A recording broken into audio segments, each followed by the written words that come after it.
Shalom friends, Larry Stam here. So glad you are joining us for this teaching time. This is the day the Lord has made. We shall rejoice and be glad in it.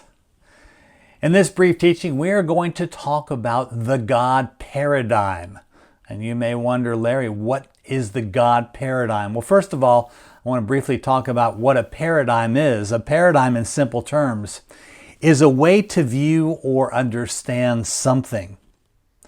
And if we apply this definition of paradigm to the spiritual, in a spiritual sense, a paradigm may be more defined as one's worldview. As witnesses for Jesus Christ, we must understand that the foundation of understanding those we are trying to reach with the gospel must include an understanding of their God paradigm, if you will. You see, the reality is everybody has a God paradigm. For example, the atheist, they have a God paradigm. Their view of reality is devoid of any kind of deity or deities. They would say, I don't believe in God or gods.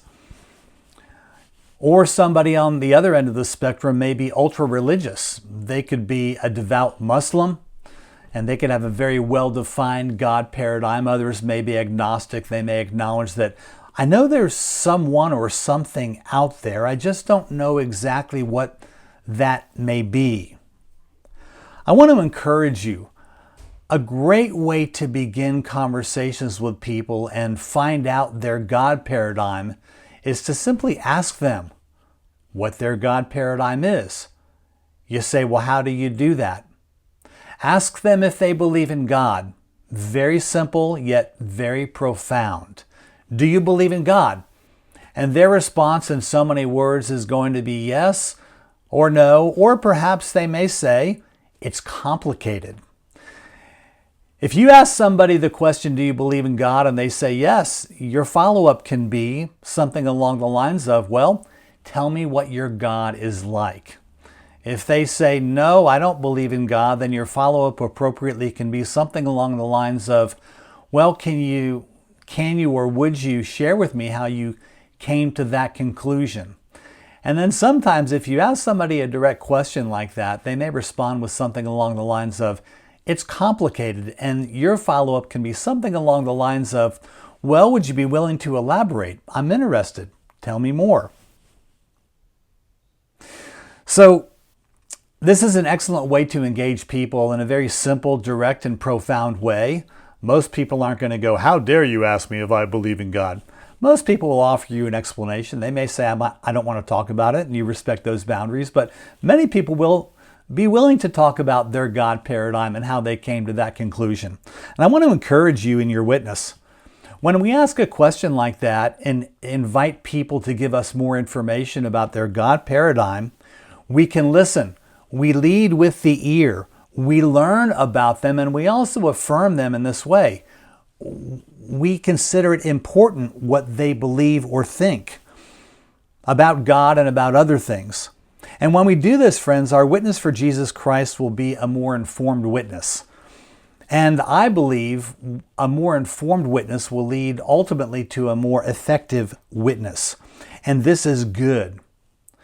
When you ask somebody if they believe in God and you get into a spiritual conversation and you learn and you affirm and you are informed, this is the long game when we think about evangelism. This isn't presentational evangelism as much as it is processional evangelism.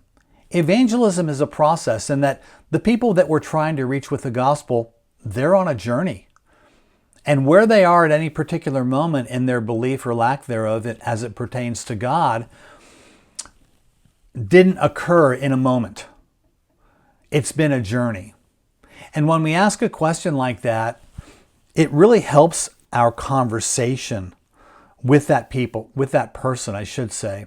And I want to also encourage you, when you open up with a question like that and you engage in conversation and you're seeking to gather information, learn and affirm what somebody thinks or believes, even if your own belief, knowing the Lord Jesus, may be different than theirs. When we do that, friends, I want you to understand that what this does is it fosters rapport. And it's a platform where we can develop trust with people, where in the future, as we develop our relationships with somebody or with other people, it can help us grow in that relationship, and it can develop trust and enable us to go deeper. And after apprehending one's God paradigm, I want to encourage you, once you learn the basics of where somebody is as they relate to God in some way, shape, or form in their God paradigm, I want you to ask the Lord Jesus for wisdom and discernment going forward in your witness. And as you seek God as to what the next step or steps are, follow His leading. Also, if you find out somebody's God paradigm and you come to an impasse in your witness to them, feel free to contact us at our Larry Stamm Ministries Facebook page. You can also hit us up at our website at larrystamm.org, and we can also provide more encouragement, equipping, and coaching in your witness. Friends, I hope this brief teaching on the God paradigm has been an encouragement to you. If you like the video, share the content with others. Again, if you've not done so, like our Larry Stamm Ministries Facebook page. And until next time, friends, the Lord richly bless you and keep you. Shalom.